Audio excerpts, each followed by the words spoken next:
So what's up, kamusta? Ayos ba tayo dyan? So nandito tayo ngayon sa may Rusi Kapihan Branch para sa update natin. Hindi ko pa pala ito napagkukumpara yung dalawa na to. So ngayong araw na to, ngayong 2025, comparison video para sa dalawang to. Naghahanap ka ng scooter, pero hindi mo alam kung anong scooter yung hahanapin mo or gusto mong motorcycle. Para baka itong scooter na to, na parang maxi scooter ang dating niyan, na may gulay board, o itong scooter na ADV style. So pang off-road, on and off-road, diba, pang baragan talaga. Sa tingin nyo, alin nga ba sa dalawa na to ang mas pasok sa panlasa mo? Or tingnan natin kung ano nga ba yung presyo nito at yung specification nito, halos parehas lang din naman. Para silang naka water cooled or liquid cooled, naka 4 bulbs parehas, and 150cc. So, nagkakatalo na lang talaga sa performance, sa price, and then sa specs nito. So, alin nga ba ang masulit sa kanila? Umpisa na natin yung walk around and comparison video sa dalawang motorcycle na ito. So, tara, ayos na. Better hit the gas for a minute, no cap, no limit. I attack till I finish that track, then I get it. Got my cash all liquid, never pass my limit. Too fast when I'm spitting, read it back, now they get it on. Flipping that switch as I'm hitting these bars like a gift. I spit like I'm sipping gold bars to these kids, no kidding. I've been winning this and getting my best life dinner while I'm hitting on a mission. Ooh, spicy, I know they like me, but I got a wifey. She be real nice to me, no one works like me. Got a different mindset, my rate is pricey. Got a different psyche, ooh, lyrics are icy. Living life nicely, very precisely. Living divinely, manifest wisely. So yun na nga, ngayon ko lang din mapagkukumpara pala itong dalawang motorcycle na to. Akala ko napagkumpara ko na sila.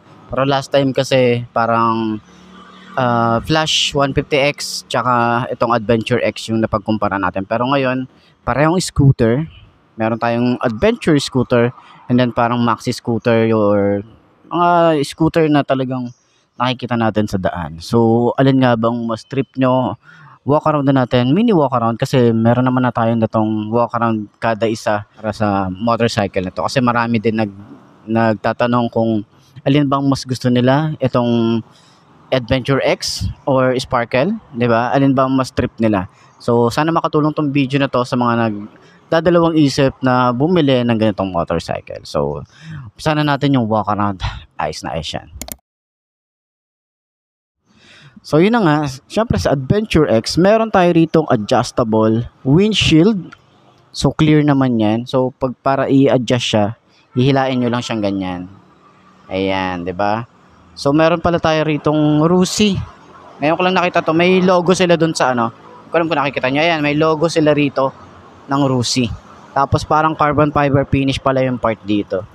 Meron tayo ritong USB charging port, signal light, flexible LED, parang carbon fiber finish, naka-projected lamp.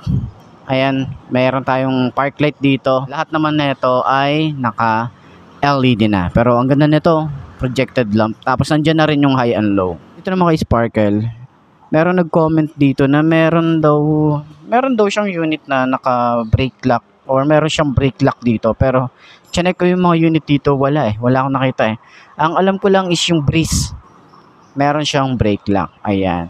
So, signal light, dito na rin yan. LED na rin yan.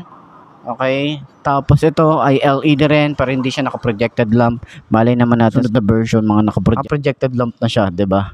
Para silang naka-disc brake, 'di ba? Naka-single disc brake, naka-telescopic port din, parehas.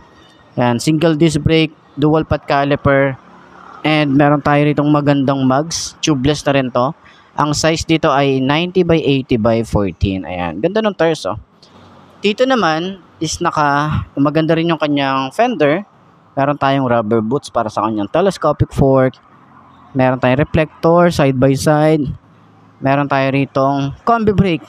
So, yung Adventure X, meron siyang combi brake compare kay Sparkle na wala.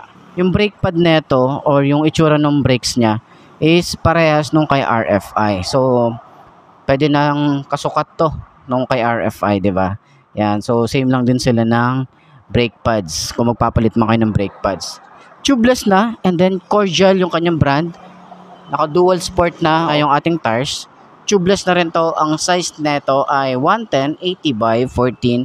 Tubeless na rin. Ayan.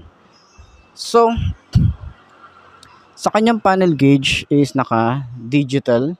Ayan, so mga switches na. Ito, maganda yung switches na rito eh. So, hindi siya tinipid. Okay, meron siya ritong kill switch. Ito naman, yan, meron siyang idling stop. Yung start and stop system. Meron tayong on and off ng kanyang park light, headlight, electric starter. Yung kanyang lever, malapad, and then yung grip, mababaw lang din. Sa side, meron tayong flasher, hazard, high and low, signal light, and busina. Ayan. So, sa lever, malapad din to. Dito naman is para siyang naka TFT display. Pero sana mag-upgrade dito ng TFT display. Yun nga, meron tayong USB charging port dito sa side. Ayan, meron tayong select and set or adjust. Ayan, sa handlebar. Naka-naked handlebar. Switches niya, parang mas bagay yung switches ni Sparkle dito. Diba? Parang mas trip ko yun. Meron tayo ritong kill switch, pero wala siyang idling stop. So, malay naman natin, ngayong 2025, mag-release sila ng panibagong ganito, diba? Yung updated na version. So, on and off lang nung kanyang headlight. So, wala siyang park light headlight, hindi siya katulad nung sa Sparkle. Ito, on and off lang. Yan. Electric starter, yung lever, halos di nalalayo. Yung design, medyo malapad din. And then, yung grip niya, yan. So, yung throttle, mababaw lang eh.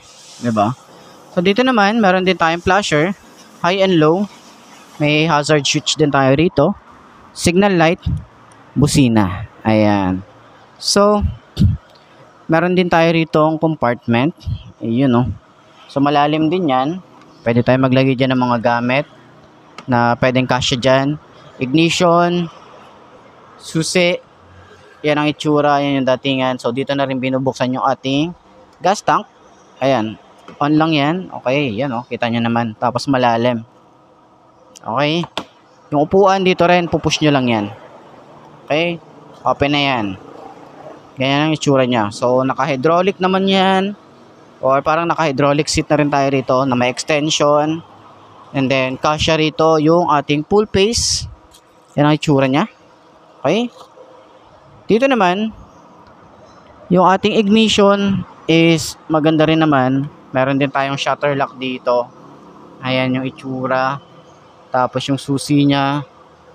Okay, meron din tayong side pocket. USB charging port. Malalim din yung side pocket. Utility hook, meron tayo rito. Malawak na gulay board. And battery. Dito naman sa side. And sa upuan, wala tong hydraulic seat. Pero, yan. Extended naman siya. Pwede tayo maglagay dito ng mga papers. Helmet hook, meron tayo rito. Malapad din or malawak din yung ating compartment and yung ating gas tank. So, eto kasi, kagandahan nito, meron siyang extension ng paa compare dito kay Sparkle na malapad lang yung ating gulay board. Wala siyang extension ng paa. Malay naman natin maglagay din sila rito, no? Parang mas ano siya, may cruiser position, may standard position, di ba? So, parehas silang naka-liquid cooled. Okay, tapos mayroon siyang radiator dito, yung cover niya maganda din. Gusto ko rin nga pala yung foot pegs nito. Tsaka to, yung foot pegs nito, gusto ko rin yung design. Ayan. So, parehas silang stylish para sa akin. Kagandahan din dito yung ating ilalim, napakalinis lang dito. Dual shock tayo rito, meron tayong tire hugger, stylish at bulking tingnan yung ating muffler. Ayan. Dito naman sa side, ayan, maganda rin yung ating radiator dito. Yung sa ilalim, ayan, may pangharang lang tayo rito. Pero kita pa rin natin niya sa ilalim. Meron tayong tire hugger, maliit lang. Tambucho, stylish din. Naka monoshock din tayo rito. Tsaka adjustable yan. Dito naman is naka single disc brake. Ito ay naka drum brake. Ang size nito ay 130/70 by 13. So ito naman ay 180/14. So para silang tubeless pero ito naka drum brake. Okay? So sa taillight niya parehas maganda eh. Gusto kong taillight na itong si Adventure X. Kanyang signal light, plate light, reflector, ayan, plate So, eto madalas ko nakikita sa daan na taillight kasi meron na dito sa amin na mga gumagamit nito kaya familiar na ako sa taillight nito. Ayan, signal light is LED rin. Tapos meron din tayong plate light and reflector. So, sa panggilid, ayan, pansin natin dito is wala sila parehas na kickstart. Meron palang Rusi dito. Ayan, pero itong kay Sparkle, napaka bulky. Ang laki, ang lapad, di ba? So, ganun din yung kay Adventure X. Ang ganda, oh, ang lapad, oh. Wala rin nga siyang kickstart, okay? So, ayan yung mga napansin natin. So, parehas silang walang side stand kill switch itong dalawang motorcycle na to. Pero yun na nga, alin ba ang mas trip nyo sa dalawang to? Yung scooter, yan, or scooter adventure, okay? So, comment nyo nga yun sa baba. Ayos yan. All I know is that I've been living for the sightseeing. Been around the world for a visit. First class ticket, man, I'm in it. Man, I'm winning. I don't have no limit. If I want it, then I get it. If she want it, then she get it. I ain't never done finished. I'm a giver. I've been given first place. I've been winning 6 shots, head spinning, but I still keep ripping and I still keep hitting 2 ways. I'm splitting all in. I'm risking it all. Yeah, I don't ever fall. Yeah, but if I do, I get back up, stand tall. Yeah, I want it all. Yeah, a good life. I don't think small. Yeah, I'ma be big one day. See me taking off runway. My name up in lights.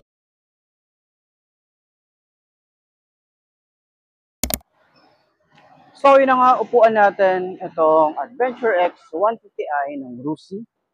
So, 2024, nakaupo na rin tayo nito. Pero isa sa mga napansin ko dito talaga is mabigat yung motorcycle. Mabigat yung motorcycle. Halos parang mas mabigat siya kay RFI. Dahil nga, tingnan nyo naman, napaka-brusko ng kanyang datingan, di ba? So, 5'2" ang aking height. Ayan, patayo natin. Sobrang tingkayad. Sobrang tingkayad. Pero kapag naitayo na natin siya, naibabalance naman eh. Pero yan, tingnan nyo. Sobrang tingkayad tayo, boy. Ayan, hindi nga natin masyadong maano eh. Ayan. So, binabalance ko lang talaga siya. So, madulas yung upuan kasi nga may plastic pa, pero hindi natin tinanggal. Pero ganyan ang itsura natin. Gusto ko rito kasi, meron siyang extension ng paa. Okay, ito yung gusto ko rito. Tapos, komportable. Napaka-komportable nung datingan. Tapos, naka-upright position. Tapos, yung OBR natin dito parang mas mataas pa sa atin, di ba? Kapag umupo siya. And, ayan, sa turning radius niya, sobrang lawak din. Ayan, pinaka nagustuhan ko rito yung naked handlebar niya. Ayan, so napaka-bruise ko talaga. Ang laki ng motor na to. Ayan. Tapos, isa sa mga nagustuhan din natin, yung kanyang foot pegs is talagang merong design na hindi ka nabibili. Tapos mahirap din siyang tanggalin yung mga padding neto kasi metal na siya. Hindi katulad ng iba na madaling baklasin, di ba? So, ayan. Ganda, di ba? Okay. Magaan naman siya eh. Ayan o. Magaan na siya kapag naitatayo na natin. Pero ang problema natin kasi talaga dito is yung seat height natin. Medyo hindi pasok sa 5'2" na kagaya ko. Medyo mahihirapan tayo nito kapag nasa traffic tayo, tas medyo alanganin yung lugar, diba? Pero kung gusto naman natin, patabas natin yung upuan, tapos yung shock, palitan natin ng mas mababa, kung pwede, yun lang yung mga way na pwede natin gawin sa 5'2" na kagaya. Ngayon, kaya naman natin yung isa. Okay? Tabi muna natin to. So ngayon, upuan naman natin yung 5'2" na kagaya ko. Baka sa 5'2" na kagaya ko, ito yung pasok sa inyo, no? Sa height natin. Yan, tingnan natin. Yung, ito, manageable din naman. Pero kaya din, halos hindi nalalayo yung height, eh, no? Ang problema din kasi is, ang taas ng upuan, ang kapal ng foam. Pero ayan, mas magaan naman to compare doon na parang alanganin talaga. Pero ito kasi, kagandahan, may gulay board tayo rito. Ganyan ang itsura natin, 'di ba? So, yung kanyang turning radius, malawak din naman. Tsaka, yung shock din ito. Ayan. Maganda naman yung shock. Hindi siya ganun kalambot katulad nung sa ADB. Tsaka yung sa likod. Ang ADB kasi talaga is more on maganda yung shock, 'di ba? Pero ayan, top 5 to na kagaya ko, baka ito yung motor na hinahanap mo. So, sa lahat ng mga gustong kumuha nito, lalagyan ko yung contact number ni Rusi Kapihan Branch para sa mga inquiries nyo at para direkta na kayo na mag-inquire sa kanila. So, ayos na ayos yan. So, tatingin nyo, alin nga ba ang mas gusto nyo, yung ating Adventure X or itong Sparkle 150i. So, ayos na ayos yan. So, yun ang mga boss, no? Sa lahat ng mga nagtatanong kung magkano nga ba ang ganitong motorcycle ngayong 2025, ito ay syempre 110,000 pa rin ang kanyang cash. Pero sabot-sabot yan kay Rusi. Pwede nyo hingian ng discount, diba? Para dito sa motorcycle na to.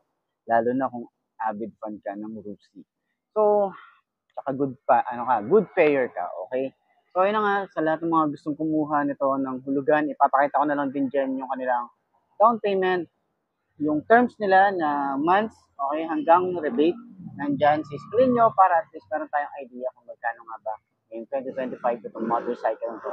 At sa lahat ng mga nakagamit na ng ganitong motorcycle, baka pwede nyo i-share dyan sa comment section ano nga ba yung mga naging experience nyo sa motorcycle na to. Para at least, di ba, meron tayong idea doon sa mga gusto pang kumuha ng ganitong motorcycle. Ayos yan. At syempre, para naman dito sa may Rusi Sparkle 150i, sa lahat ng mga nagtatanong kung magkano nga ba to, ito ay nagkakahalaga ng 75,000 kapag kinuha nyo ng cash. At ilalagay ko na lang din dyan yung kanilang down payment, yung terms or months nila, and then yung rebate nila doon sa mga kukuha ng hulugan. Para at least meron tayong idea kung magkano nga ba to. At sa tingin nyo, sulit nga ba ang ganitong presyo? 75 tapos 110? Sulit na, di ba? Tapos sa specs, sulit na rin to. So, ayun na nga, sa lahat ng mga nakagamit na ng ganito, balita ko meron ng mga nakapag-pull out na ito, at meron ng dinala rito, sobrang ganda rin daw ng performance ng isang to. So, sa lahat ng mga nakagamit na nito, pwede nyo i-comment yan sa baba para at least meron tayong idea or meron tayong ma-share dyan sa talagang legit na gumagamit ng ganitong motorcycle. So, sa tingin nyo, sulit nga ba ang ganitong motorcycle? Ayos na ayos.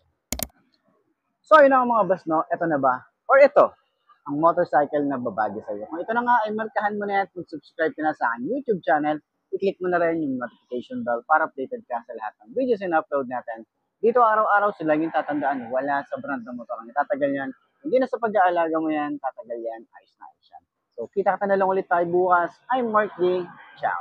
Maraming salamat sa inyo. Babush.